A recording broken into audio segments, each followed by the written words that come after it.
In this movie, I'll show you how to flip selected objects across a guideline. For example, in this case, I've got these two rounded squares here. I'm going to go ahead and partially marquee them with the black arrow tool to select them. And what I want to do is both duplicate and flip them to the other side of the artwork. So I want to flip the shapes with respect to this vertical guideline right there. Now, in a previous chapter, I showed you how to use the transform panel in order to flip objects. And if I click on a word transform and then click on the flyout menu icon, I have this flip horizontal command.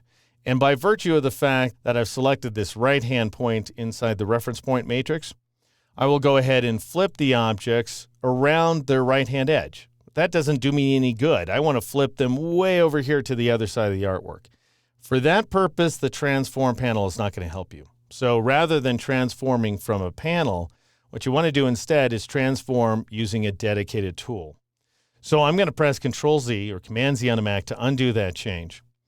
And just so you have a sense of where this tool is located, I'm going to switch back to the single column toolbox because more likely than not, that's the way you're working. Notice down here, I've got this rotate tool. Well, it has this corner marker, which tells me if I click and hold, I'll get a flyout menu of other tools, including, in this case, the reflect tool, which has a keyboard shortcut of O, which is the most symmetrical letter in the alphabet. That's why Adobe assigned it as a keyboard shortcut. Now, there's all kinds of ways to use this tool. You can click and drag inside the document window. We're not ready for that, however. That's pretty complicated stuff. Instead, we want to work with the dialog box. So two different ways to bring up the Reflect dialog box inside Illustrator. One is to just double-click on a Reflect tool icon in the toolbox. That brings up the Reflect dialog box. And notice, because the preview checkbox is on, we're seeing a reflected version of the object inside the illustration. Again, this isn't doing us any good, however, because by default, you're reflecting across the center of the selected objects, and that's not what we want at all. So I'm going to cancel out of this dialog box. Now, a little bit of an aside here. Many of you probably already know this, but you can tell whether a command name is going to bring up a dialog box based on whether the name is followed by an ellipsis. By which I mean, if I go up here to the select menu and I choose the all command, then I'm just going to select all of the artwork inside the illustration, no questions asked. However, if I choose save selection, which is followed by an ellipsis, that is a ... that's Illustrator and every other computer application out there's way of saying we're striking up a conversation using a dialog box. Same thing happens with the old cursor here. Notice I've got this cross-shaped cursor associated with the Reflect tool. But if I press and hold the Alt key or the Option key on the Mac, I get a little ... next to the cursor, which means we're going to have a conversation via a dialog box. So in other words, ... means dialog box, no ... means no dialog box. So press and hold the Alt key or the Option key on the Mac and then click on this vertical guideline. Anywhere along the vertical guideline is fine.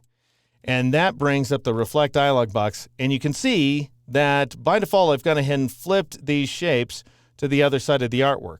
Now that assumes, incidentally, that axis is set to vertical. Now this is a real head scratcher for most people because we're actually flipping the object horizontally. Why does it say vertical? If I was to select horizontal instead, then you'll see that the shape, which is now located down here in the bottom of the illustration, you can barely see it anymore. We're now flipping it vertically to a new location. We're flipping vertically with respect to that little target right there, which indicates the point at which I Alt or Option clicked. The idea is this is the axis, so we're flipping across an axis. Do you want to flip across a horizontal axis? Well, no, you don't, because we're trying to flip across a vertical guideline. You want to go ahead and flip across that vertical guideline by selecting vertical, which means you're going to perform a horizontal flip across a vertical axis. Really, you just want to make sure you have the preview checkbox turned on, very important, of course. Then you can play around with these items and see which one works for you. But definitely before you leave, and once you figure out everything's all right, go ahead and click not on OK, because that'll just flip the actual shapes themselves. You want to click on Copy in order to flip a copy of those shapes like so. Slight problem, however. I'm going to go ahead and zoom in here so you can see what I'm talking about. Notice that both shapes appear at the front of the layer, and that's not what we want. We want that rear rounded square to appear in back of the ellipses. go ahead and grab your black arrow tool once again. Click off the shapes to deselect them. Click on that rounded square in order to select it. Right-click inside the square to bring up the shortcut menu. Choose Arrange, and then choose Send to Back. And you'll put the rounded rectangle at the back of the layer, which is exactly where it belongs. And that's how you both copy and reflect objects across an axis inside of Illustrator. In the next exercise, we'll begin work on the arrow.